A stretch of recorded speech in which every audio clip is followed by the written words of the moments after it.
Hello and welcome to lesson 6.2.6, How do I find a missing side?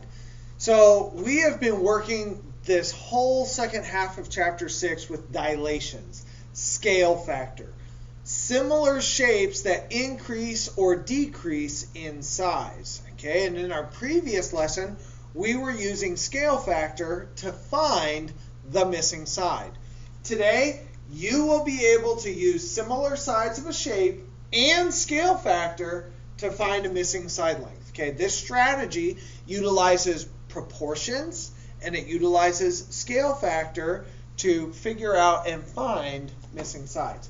So in our first problem today, model trains. Keenan loves trains, especially those that run on narrow gauge tracks. The gauge of a track measures how far apart the rails are. He has decided to build a model train of the Rio Grande, a popular narrow gauge train. Use the following information to help him know how big his model should be. So I want you to notice on your paper, you have these images. However, I would like you to go ahead and record the side lengths of these shapes. Notice the large railroad track is 36 inches. The large wheel is 48 inches. The narrow gauge track is 2 inches. And the wheel is the mystery number. Okay? And what we need to do is we need to figure out what is the scale factor. Now remember yesterday we were talking about it all depends on direction. Okay? So if I go in this direction, I can write a fraction. Where you land, the new would be on top. The original would be on bottom. Now, 36 divided by 2 is going to give us scale factor. Now, I'm going to go ahead and do this math. 13 divided by 2 is 18. I know that my scale factor is 18. Now, I could look at it at the big, going from small to big. Okay, it is 18 times larger. Unfortunately, my problem is working in the other direction because I need to know big to small. I need to know going this way. So instead of multiply to make my number bigger, I need to think about this going the other direction. See, scale is always written in a fraction. This model is 1/18 the size. Notice, dividing by 18 and multiplying by 1/18 are the exact same pieces of math. And so what we need to be able to do is think about these, we've been using shapes, but the same thing is happening with scale. And so what we need to do is take our large wheel, 48, and we need to divide by 18. Or we could do 48 and we could multiply by 1/18. Okay? Now, both of these are going to get similar answers. This one is going to give you a decimal, and this one is going to give you a fraction. Some of us are decimal brained, some of us are fraction brained, some of us don't want to be either of those. So I want you to utilize a calculator or your knowledge of fractions to go ahead and solve the remainder of this problem. Go ahead and pause the video to solve that now. Okay, you should have your answer written down, and let's go ahead and hop over to 6-99. 6-99 has two parts. The first part is going to be a teacher-led. Part B is going to be your job. Okay, now on the left-hand side, you have lines. On the right-hand side, you have a large blank area.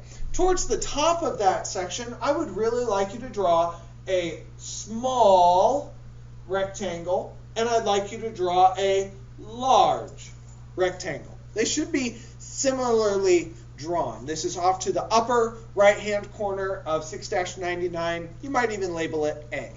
Okay. Now, here are the directions for, don't mind the interruptions. Heather and Cindy were playing Guess My Shape. Heather has to decide a shape to Cindy, and Cindy can draw without ever seeing the shape. Heather gives Cindy these clues. Clue number 1. The shape is similar to a rectangle. Notice we have 2 rectangles, right? Similar to the shape of a rectangle with a base of 7 and a height of 4. I don't know which one this goes on. I don't know which one yet. Because clue number 2 says the shape is 5 times larger than the shape it is similar to. So when I read this, I read it this way. This is 7, this is 4. This shape right here is 5 times larger. So what we need to do in this shape is use these clues to go ahead and say, well, I know that 4 times 5 is 20, and I know that 5 times 7 is 35. This is a similar shape with similar sides, all following a scale factor of 5. Notice I used the clues to draw the 2 similar shapes. You need to do the same. Pause if you need to draw this shape.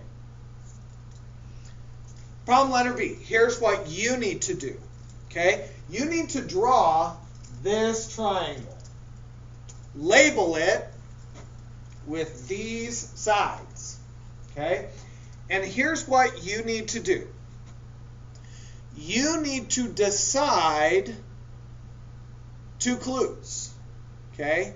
You need to decide and describe this shape. I know I'm giving it to you, but you need to describe the shape just like Heather and Cindy described this. It has a base of 7 and a height of 4. How would you describe this triangle?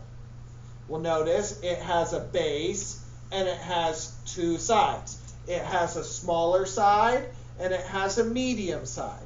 This is known as the base. Okay? So, you have to give 1 clue that is the description.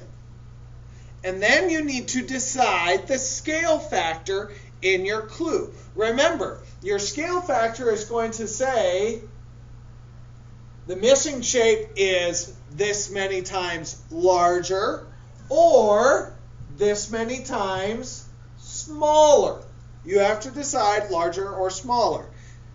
Once you have decided on your 2 clues, clue number 1, describing the original. Clue number 2, give me the scale factor. And you need to go ahead and find the answers following the scale factor that you created. Off to the right-hand side, you draw both shapes, whether you made it bigger or you made it smaller. Okay? Your clues should be written on the lines to the left. Go ahead and pause the video to complete 99B. All right, problem 6-100. Off to the right-hand side, I would like you to draw these shapes. Pause the video to draw those shapes. Okay, on our lines on the left-hand side, Nick enlarged A to B. So we know the original and we know the new. On the lines on the left-hand side, write all of the ratios that compare the corresponding sides of B. Remember, B goes on top, A goes on bottom. The B number on top, the A number on bottom. There are 3 choices. Okay, write those fractions.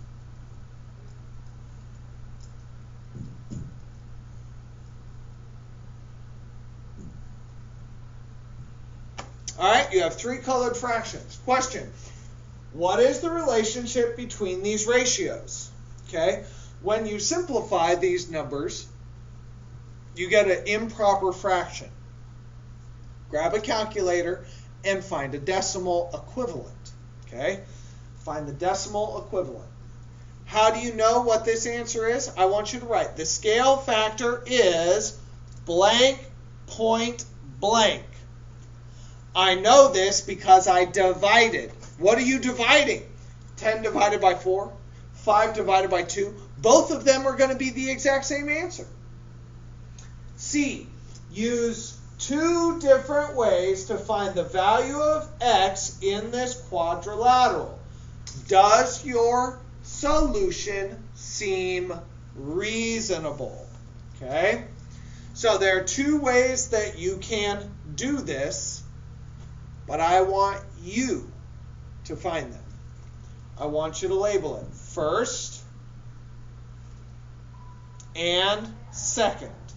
Okay? I want you to use two different methods. They're going to be very similar with different numbers, but you do have two sides. Okay?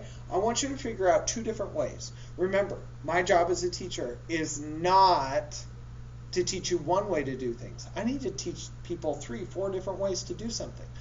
I need to be able to figure out what you don't understand, not just one universal way to do things. So think of two different ways to do this problem. Now this is going to conclude this final lesson. Once you have that written down, I need to see the value of x. I need to see two different methods on this. Thanks for coming to our lesson 6.2.6. How do I find the missing side? Thanks for coming. We'll see you next time.